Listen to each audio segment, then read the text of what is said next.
اسلام کی شہزادیوں، السلام علیکم۔ آپ لوگوں کو ذوالحجہ کا چاند بہت بہت مبارک ہو۔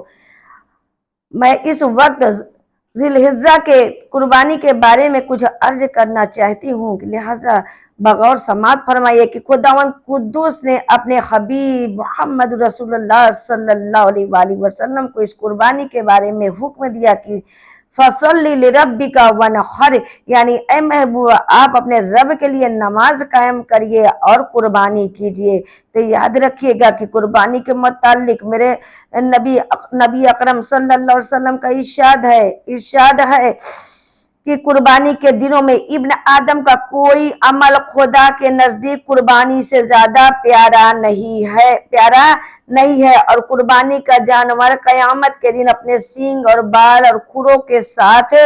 آئے گا، اور بے شک قربانی کا خون زمین پر گرنے سے پہلے خدا کے نزدیک مقام قبولیت میں پہنچ جاتا ہے۔ سبحان اللہ۔ اس لیے ہمیشہ خوش دلی کے ساتھ قربانی کیا کرو۔ تو اس حدیث کے الفاظ پر غور فرمائیے کہ قربانی کے دنوں میں ابن آدم کا کوئی عمل بھی خدا کے نزدیک قربانی سے زیادہ پیارا نہیں ہے۔ تو یاد رکھیے گا اس حدیث سے پتہ چلا کہ اگر کوئی شخص قربانی کے جانور کو زندہ ہی خیرات کر دے یا قربانی کے جانور کو تول کر اس کے وزن کے برابر سونا اور چاندی بھی خیرات کر دے، بلکہ سونے اور چاندی کا پہاڑ اور جواہرات کا خزانہ بھی اگر خدا کی راہ میں لٹا دے، تو قربانی کے ان 3 دنوں میں اس کو وہ ثواب عظیم نہیں مل سکتا جو قربانی کے جانور کو خدا کی راہ میں ذبح کرنے سے ملتا ہے۔ کیوں نہ ہو کہ قربانی کے جانور کو خدا کی راہ میں ذبح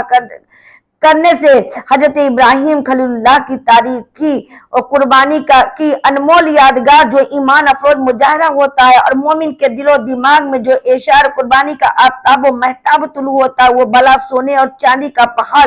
خیرات کر دینے سے کہاں حاصل ہو سکتا ہے۔ تو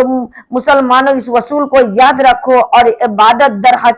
حقیقت وہی عبادت ہے جو اللہ اور اس کے رسول کے بتائے ہوئے قانونی طریقے سے ادا کیا جائے۔ سبحان اللہ۔ کہ حضرت زید بن ارقم رضی اللہ تعالیٰ عنہ کا بیان ہے کہ ایک دن صحابہ کرام علیہم الرضوان نے دربار نبوت میں حاضر ہو کر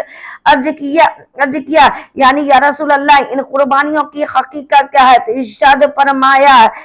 فرمایا کہ ابراہیم خلیل اللہ کی جو ہے سنت ہے۔ تو پھر صحابہ کرام نے عرض کیا کہ یا رسول اللہ یعنی اے اللہ کے رسول ان قربانیوں سے ہم کو کتنا ثواب ملے گا؟ تو سرکار دو جہاں صلی اللہ علیہ وآلہ وسلم نے ارشاد فرمایا بکل شعرۃ حسنہ، یعنی قربانی کے جانور کے ہر بال کے بدلے میں ایک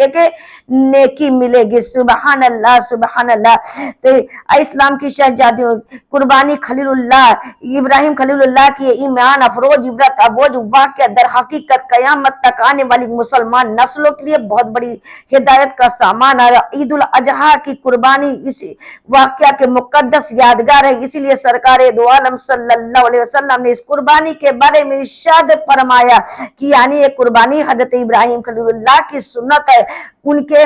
جوش و وفا شعاری و جذبہ فداکاری کی ایک زندہ جاوید یادگار ہے، لہذا ہر مسلمان پر لازم ہے کہ انتہائی خوش دلی اور جذبہ ایمانی جوش و اسلامی کے ساتھ قربانی کرے۔ اور یاد رکھیے گا کہ قربانی کا جانور نہایت جو ہے یعنی تندرست ہونا چاہیے، خوبصورت ہونا چاہیے، اس لیے کہ میرے فرمان خدا بندی